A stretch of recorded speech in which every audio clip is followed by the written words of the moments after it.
Hey guys, I'm back again. It's a Saturday night. That's my life.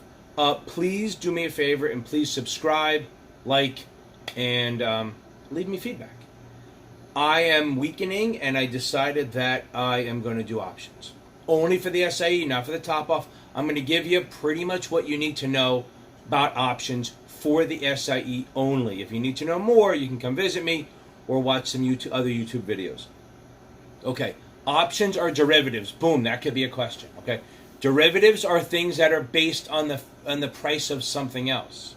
So a call or a put move based on the common stock. Okay, so now a call, the actual call is a piece of paper that gives you the right to buy. It's like a coupon.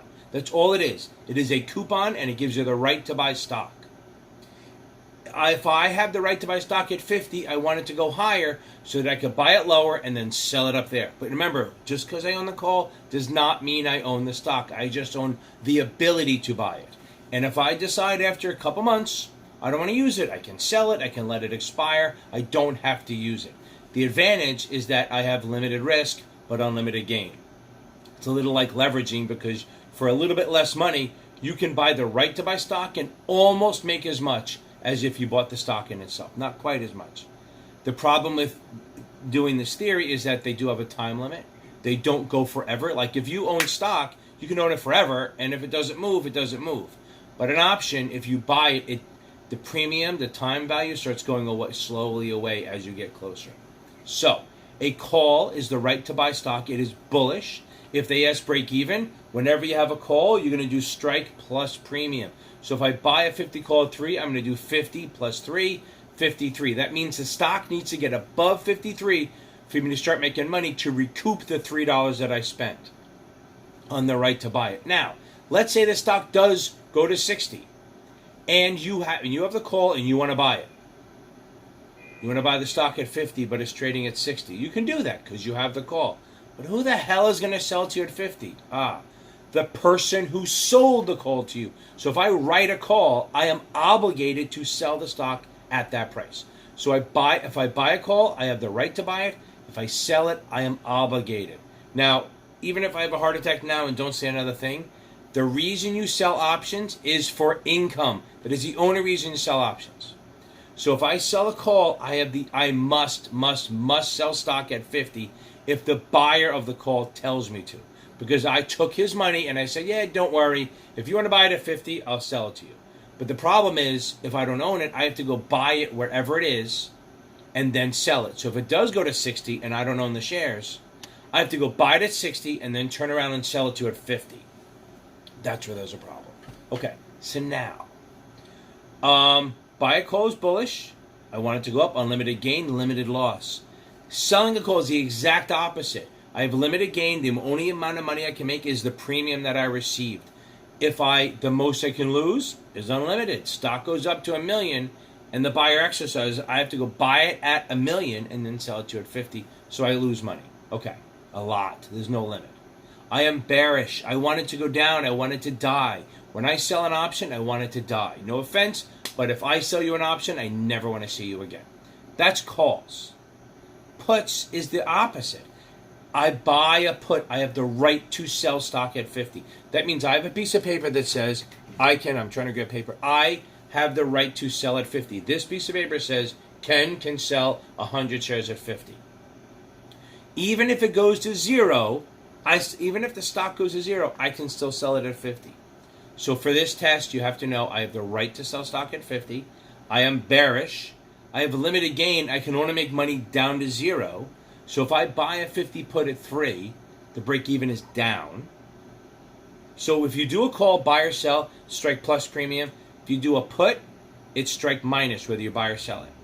So now I buy a 50 put at 3. If the stock gets down to 47, which is 3 below 50, then I start making money. All the way down to 0. But from 50 to 47 is my break even. 47 to 0 is my max gain. So my break even and my max gain are the same when buying a put. I am bearish. I'm doing it to speculate. I can also use it to protect, but I'll get there. Now, this is the one everyone has a problem with, selling a put. Selling a put is the other side of buying a put. Calls and puts are not together. Calls are together. Puts are together. So if I sell a put, I am taking in $3. So let's say I sold you the put. You bought a 50 put at 3. You, viewers, have the right to sell stock at 50. I sold you the put. I took in a couple bucks from you, $3, and I said, don't worry, viewer, if you want to sell the stock at 50, you can sell it, I'll buy it from you. That's the way it goes. I don't want you to use that. I got $3, I can lose that, so I want to hold on to it. So buying a put is bearish, so selling a put is bullish. Why do I sell options or puts or calls? For income. Okay. So if I sell a 50 put at 3, my break even is also 47. But the problem is, since I'm bullish, when it gets down to 47, that's where I stop making money. Anything below 47, I lose money. What's the lowest it can go? 0. So if I sell a 50 put at 3, my break even is 47. Anything below that, if it goes to 46, I lose $1. Think. If the stock goes to 46 and you, the viewer, exercise, you get to sell it at 50. I have to buy it from you at 50 because that's what we contracted. I don't want the stock, so I have to go sell it. So I sell it at 46. So I lose 4 because I bought it at 50, sold it at 46, but I took in 3 from you before, so I lose $1. And every point below, it gets worse. If it goes to 0, I still have to buy it from you at 50 and then sell it at nothing because I have to sell it. I don't want to own it. I lose 47. I lose 50, but I have 3 in my pocket. Okay.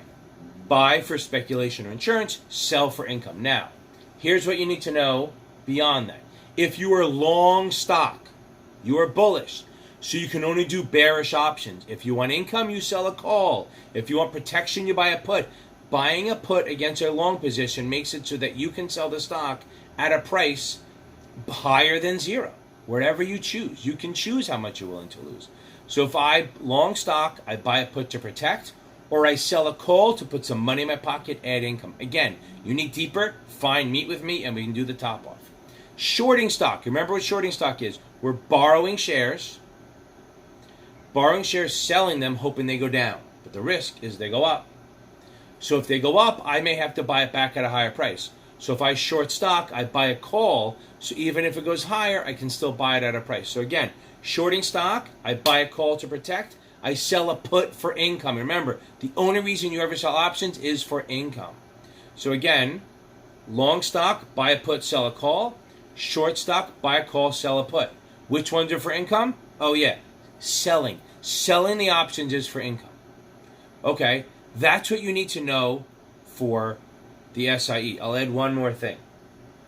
Intrinsic is how much the option is in the money. In the money and intrinsic mean the same thing. So if I buy a 50 call or sell a 50 call, anything above 50 is intrinsic. If I have a put, buy or sell, doesn't matter. Anything below 50 is intrinsic. So if I have a 50 put, buy or sell, doesn't matter. If it's trading at 47, I have $3 of intrinsic. The premium will probably be more than that, and the extra is called time value, which we can do at another time. But anything below the put strike is intrinsic or in the money, the amount. A put, anything above the strike is intrinsic or in the money. The premium has nothing to do with intrinsic. Okay? Thank you. Please, if you made it this far, like, subscribe, and tell people about me.